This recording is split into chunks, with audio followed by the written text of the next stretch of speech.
The wind howled off the coastline of Grey Hollow Bay as rain pelted the windows of the old stone cafe that had stood for 3 generations.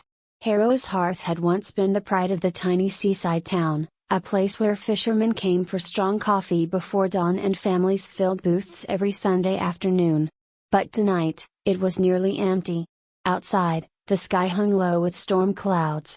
Inside, the light flickered from half-functioning bulbs as Eleanor Harrow, 31, stood at the sink rinsing dishes, unaware this would be the last night she'd do it as a guest.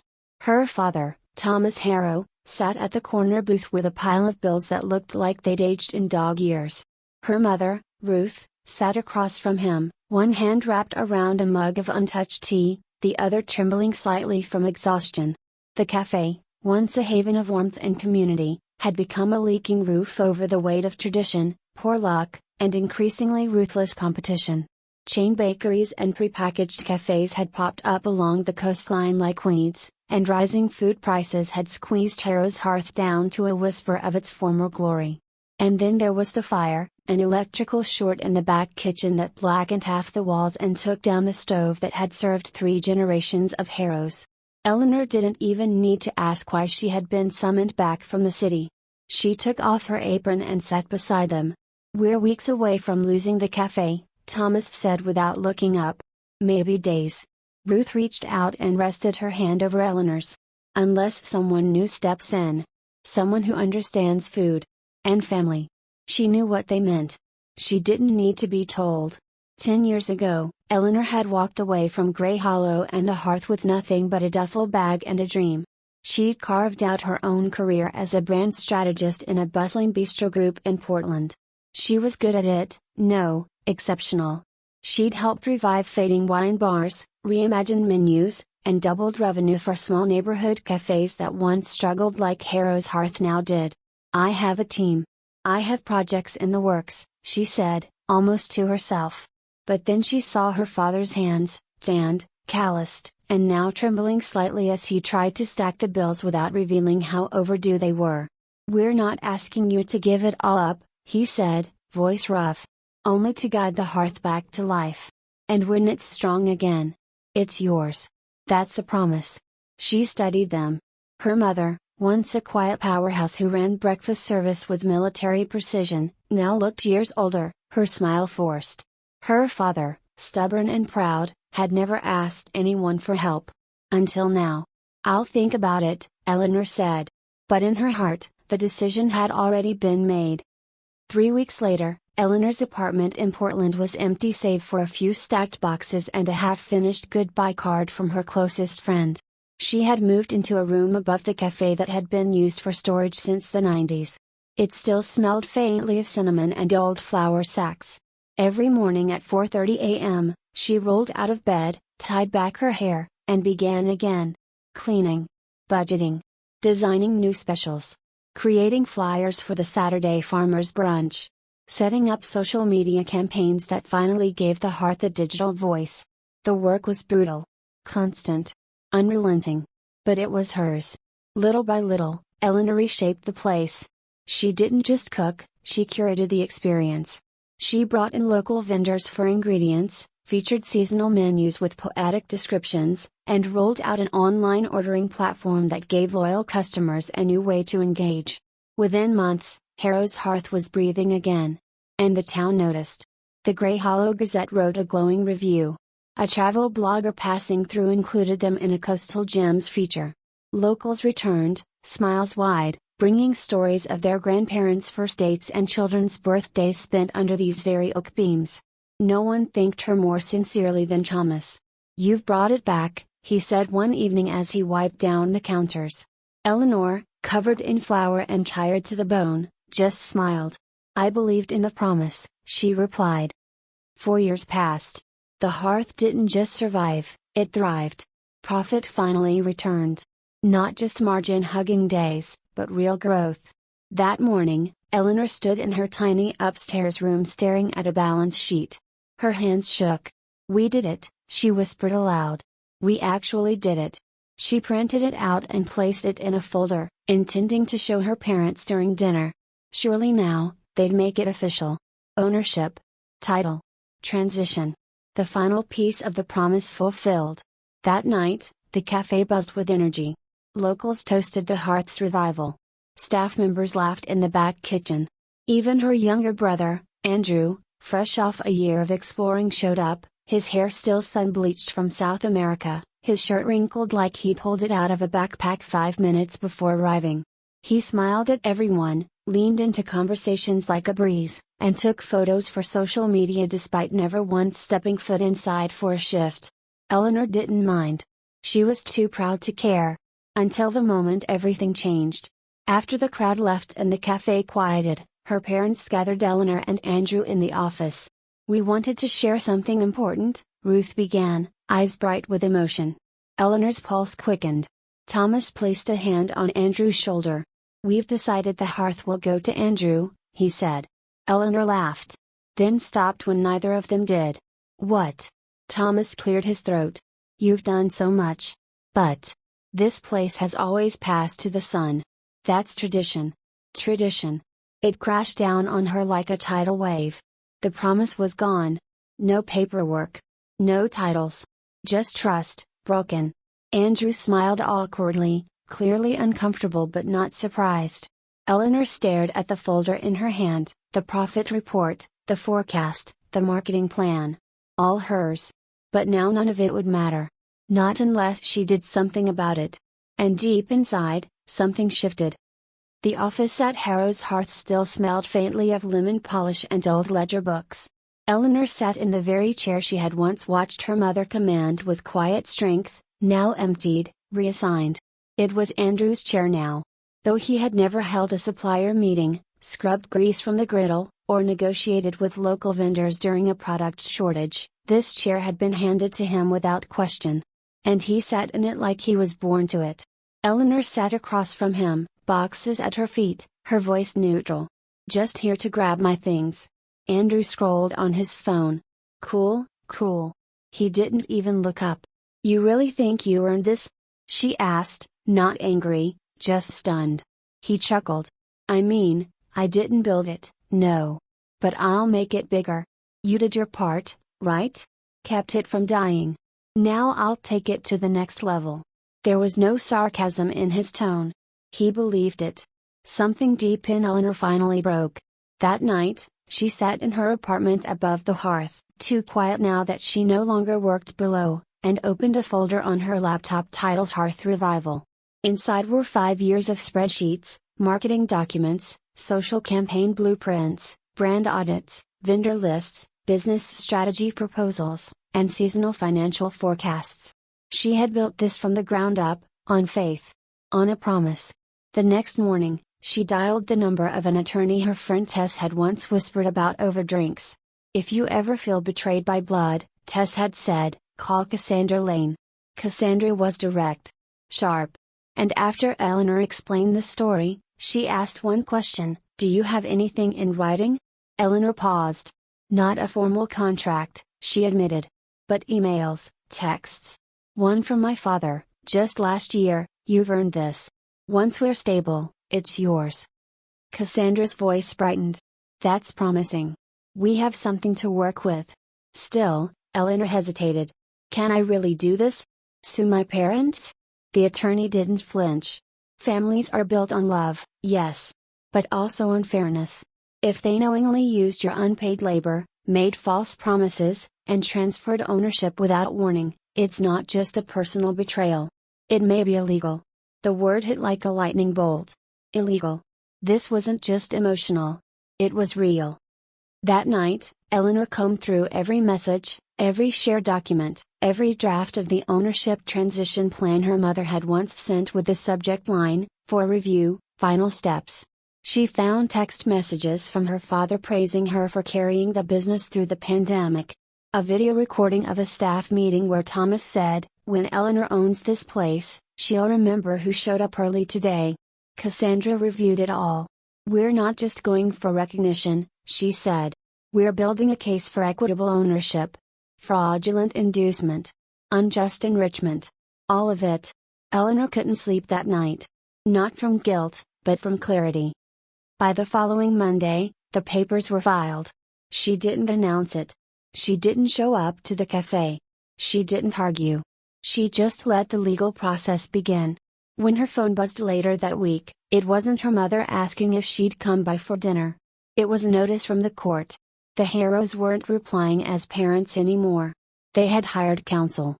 The lawsuit had turned family into opponents. Cassandra received their official response, a neatly worded document claiming Eleanor's years of work were familial support, not business contributions. That she had lived rent-free in the apartment above the cafe and was never promised formal ownership. Rent-free. She had paid for groceries, covered utilities, bought a new espresso machine when the old one died mid-service. She had worked every birthday, every holiday. There were no time cards, no paychecks, just trust. Cassandra was calm. Don't worry. We've seen this before. This kind of betrayal is slow, silent. It's built on decades of assumed obedience. But they made a mistake. They wrote things down. They praised you. They promised you a future. We're going to hold them to that. Still, the nights were hard. Eleanor kept to herself. She missed the bustle of the kitchen, the scent of fresh cardamom buns baking at sunrise. But she reminded herself, this wasn't about ego. It was about fairness. And the town began to notice. First came a message from old Miss Lillian, a retired waitress from the 80s, "We always knew you were the soul of that place." Then came a voicemail from one of the cafe's dairy suppliers, "I remember when Andrew tried to cancel our contract without reading it. You stood up for us. I'll testify." Then Facebook comments began trickling in, "Without Eleanor, Harrow's Hearth is just another place to get toast." Word spread. Even her aunt, the family's long-exiled rebel, sent her a message, "I didn't know. I'm sorry. If you need me, I'll stand with you." The weight of silence began to crack. But Eleanor didn't gloat. She didn't lash out. She prepared. The first court hearing came with spring rain. Eleanor wore a navy blazer. No makeup. No distractions. Just truth. Her parents sat on the other side of the courtroom, her father unreadable, her mother pale. Andrew wasn't there. Not once. The judge listened carefully as Cassandra presented the case. Emails. Statements. Recordings. Shared Google Docs. Voice memos. Cassandra laid it all out, binder after binder, color-coded, time-stamped. This woman, she said, gesturing to Eleanor, was not a casual helper. She was the operational lead. She revived a dying business with innovation, strategy, and grit. All under the verbal and written promise of future ownership. Then she held up one of the final emails. From Thomas, "We're so close. Can't wait to put your name on the deed. You earned this." Silence fell. The judge looked at the Harrows. "Was ownership ever formally transferred to your son?" Their attorney hesitated. "Not until recently." The judge frowned. "After the business became profitable?" "Yes, Your Honor. And prior to that?" "There was a family understanding." The judge didn't look impressed. "Sounds like that understanding only held when it benefited you," she said. Eleanor sat still, eyes steady. For the first time in years, she wasn't begging for recognition. She was demanding accountability. The first court date came and went, but its echoes lingered in Eleanor's bones like winter cold. Back at her apartment, she sat curled up on the couch, the same couch she used to collapse onto after 16-hour shifts downstairs. Only now, the hearth's rhythm beat without her input, without her care, without her. The courtroom's silence had said enough. Her father couldn't meet her eyes. Her mother's jaw had been clenched tight, hands folded like she was trying to hold something fragile inside. Eleanor had watched them both try to spin the truth into something palatable. It was just tradition. Just support. She never asked for more. But they had promised her. Repeatedly. Clearly. In writing. And when it came time to reward that sacrifice, they handed it all to Andrew, because he was a Harrow son. A few days after the hearing, Eleanor received an email. Subject line, apology. Cinder, Aunt Margot, her father's youngest sister, long estranged from the family over lifestyle differences. Rachel, Eleanor. I heard. I had no idea they did this to you. I'm sorry I stayed quiet for so long. You deserved better. If you need a witness, I'm here. Eleanor blinked at the screen, a lump forming in her throat. Her parents had always called Margot dramatic, unreliable. But now, Margot was the only one offering support without hesitation. Then came more. A former baker, now retired, emailed.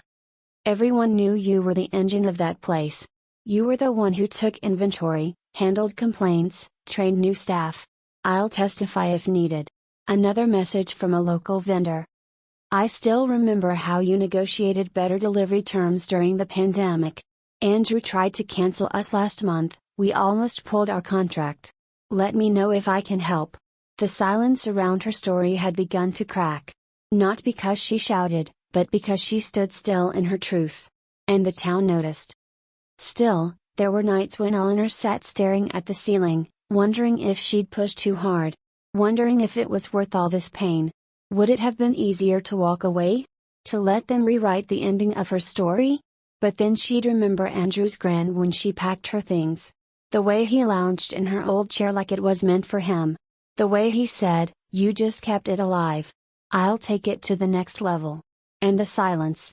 The worst betrayal wasn't just the choice they made, it was how easily they made it. How little resistance there was to handing her life's work to someone who hadn't earned it. That wasn't just unfair. It was theft. Cassandra worked like a force of nature. Her legal team built the case brick by brick. Email chains from her parents, acknowledging her leadership. Google Docs with her marketing plans and operational notes. A folder labeled ownership transfer, draft, sent by her mother. Financial records proving she had invested her own money for equipment and supplies. Voice messages from her father, "When this is yours, you'll know it was worth it." They even unearthed an internal document drafted by Eleanor herself, used by the family to secure a small business loan. It outlined her projected leadership role, filed and submitted under her name. They'd used her work, her vision, her sacrifice. And when it paid off, they handed it to someone else. The court date approached. Eleanor arrived early, dressed simply but confidently. Navy blazer. Hair pulled back. A flash of her grandmother's brooch on her lapel, the same woman who had built Harrow's hearth from nothing. The courtroom was small. No cameras. No press. Just the mediator, the legal teams, and two people she had loved her whole life, now sitting across from her like strangers. Andrew didn't show. The mediator, a silver-haired woman with a quiet, steady voice, opened the meeting with calm professionalism. "We are here," she said, "to seek a fair resolution." Cassandra took the floor first. "Our client gave up her life, her job, and her future to save Harrow's hearth. In exchange, she was promised ownership, verbally, in writing, in actions." She laid out tab after tab in the binder. "This wasn't family help," she said, without malice. "This was leadership. And it was exploited." The mediator turned to Thomas Harrow. "Sir, what was your understanding when Eleanor returned?" Thomas shifted. His eyes darted briefly to Eleanor's, then away. We did tell her it would be hers. But we didn't expect her to hold us to it." Silence fell. There it was. Not "we didn't promise you," not "you misunderstood." Just "we didn't think you'd fight back." Eleanor's hands rested calmly on the table, but her heart thundered. "I didn't return for money," she said softly. "I came back because I believed in our family. Because I believed in you. And you used that." Ruth, her mother, whispered, "We didn't mean to hurt you. It's just tradition." Eleanor met her mother's eyes. "Tradition," she echoed. "You mean sons inheriting what daughters build?" No one spoke. The mediator cleared her throat gently. "Let's move forward." Negotiations dragged on for 2 hours. Eleanor didn't budge. She wasn't asking for a payout. Not an apology. Not a letter of gratitude. She wanted ownership. Legally. Officially. She wanted the truth written in ink. Eventually, the Harrows relented. The final agreement. 51% ownership to Eleanor. 49% to Andrew. Eleanor would retain operational control, staffing, finances, branding. All within 30 days. No fanfare. No handshake. Just the truth, finally made real. Outside, the sun had come out. Eleanor stepped onto the courthouse steps alone, but not lonely. She didn't feel triumphant. She felt whole. The hearth was hers now. Not because they gifted it, but because she fought for what was right. The next morning, she walked through the cafe's front doors not as a daughter or a helper, but as the owner. The staff stood straighter. Someone smiled. The espresso machine hissed like it remembered her touch. And as for Andrew? He showed up. Quiet, unsure. But he came. She didn't punish him. Because change doesn't happen through gloating. It happens through rebuilding. The day the ownership transfer became official, Eleanor didn't throw a party. There were no grand speeches, no victory banners, no confetti behind the pastry case. Instead, she arrived at Harrow's hearth just before dawn, like she had for years, slid the key into the lock, and let the scent of yeast and old wood welcome her home. The difference? This time, it was hers. Legally. Fully. Undeniably. The 51% ownership document, stamped and notarized, sat in her leather folder behind the counter. She didn't need to show it off. Everyone in Gray Hollow had already heard the story. The town, it seemed, had taken sides. And for once, they weren't on the side of tradition. The first few days back were awkward. Staff members who had once worked under her informally now hovered, unsure of the new dynamics. The air buzzed with nervousness, questions unspoken. Eleanor cleared the air in her quiet, effective way. On Monday morning, she gathered everyone in the dining room before opening hours. Sunlight spilled through the frosted windows, warming the floor where generations of customers had sat sipping coffee and sharing gossip. "I know the past few months have been messy," she said, voice firm but kind. "But I want to be clear, no one here is being punished. I'm not here to tear anything down. I'm here to build." She paused, glancing around the room. "If you're here, it means you've stuck through a difficult transition. That loyalty means everything to me. Moving forward, we'll rebuild Harrow's hearth together, with transparency, with respect, and with a shared vision." A few heads nodded. One barista clapped quietly. Another exhaled in relief. Eleanor smiled, and for the first time in months, it reached her eyes. Andrew didn't show up that first day. Nor the second. On the third day, he arrived in the early afternoon, slipping in through the side door like someone entering their childhood home after curfew. He stood near the kitchen pass, hesitant. Eleanor spotted him from across the cafe. Their eyes met. He raised a hand slightly. "Hey." She nodded once. "You're late." He scratched the back of his neck. "Figured I'd let things cool down." "They're cooled," she replied, voice even. "I'm still 49%, right?" Eleanor didn't flinch. "You are. But I run operations. You follow policy. No special treatment. You're welcome to be part of this, if you're willing to earn your place." Andrew nodded, quiet for once. That afternoon, she gave him a list of tasks: inventory, delivery coordination, and drafting next month's specials with the kitchen team. He didn't complain. He didn't smirk. He just worked. And slowly, that was enough. A few weeks later, Eleanor sat with Cassandra Lane on a quiet Sunday morning, sipping cinnamon tea by the window. The hearth was closed that day, for deep cleaning and rest, two practices Eleanor insisted on now. "You did something not many people have the stomach for," Cassandra said. "You stood up to your own family with the receipts to back it up." "I didn't want to," Eleanor admitted. "I just didn't have a choice." "Most people keep choosing silence even when they do have a choice," Cassandra replied. "You didn't." Eleanor looked out the window. A young couple walked by hand in hand, pausing to admire the cafe's freshly painted sign, Harrow's Hearth, Est. 1973, reimagined 2024. She'd updated the tagline herself. Cassandra set down her mug. "And how's your family?" "Complicated," Eleanor said. "Mom still won't meet my eyes. Dad sends polite texts about hoping things are running smoothly. But Andrew. He's trying. Trying's a start. He's never had to before," Eleanor added. "It's good for him." They sat in silence for a moment, the kind of peace only hard-won battles can bring. Behind the scenes, the business continued to evolve. Eleanor implemented a profit-sharing system for long-term staff. She upgraded the espresso bar, reopened the garden seating area, and launched a weekend event called Heritage Brunch, featuring recipes from the cafe's earliest menus, some of which she had to dig out from her grandmother's handwritten notes. Customers returned, not just for the food, but for the feeling. A place revived not by nostalgia but by grit. The hearth no longer lived in the past. It lived in Eleanor's vision of the future. A month later, an article ran in the Grey Hollow Gazette. Daughter reclaims legacy, a new chapter at Harrow's hearth. After a legal dispute involving familial ownership, Eleanor Harrow now leads the beloved cafe with integrity, innovation, and heart. Longtime patrons call the revival a homecoming. Others see it as a sign that the tides in small-town tradition are finally shifting. She didn't speak to the press directly, but the story spoke for itself. And quietly, others began reaching out. A woman from the next town over, asking how to fight for the winery her grandfather has left to the boys.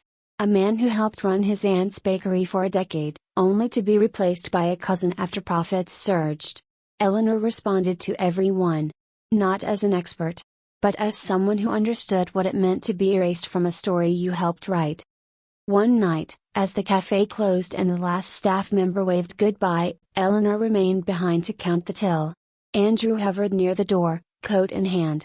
"You heading out?" she asked. He nodded. "Just wanted to say. You were right. About everything." Eleanor raised an eyebrow. "That's a new one." He laughed nervously. "Seriously? I didn't understand what it took to run this place. Or what you gave up. But now I do.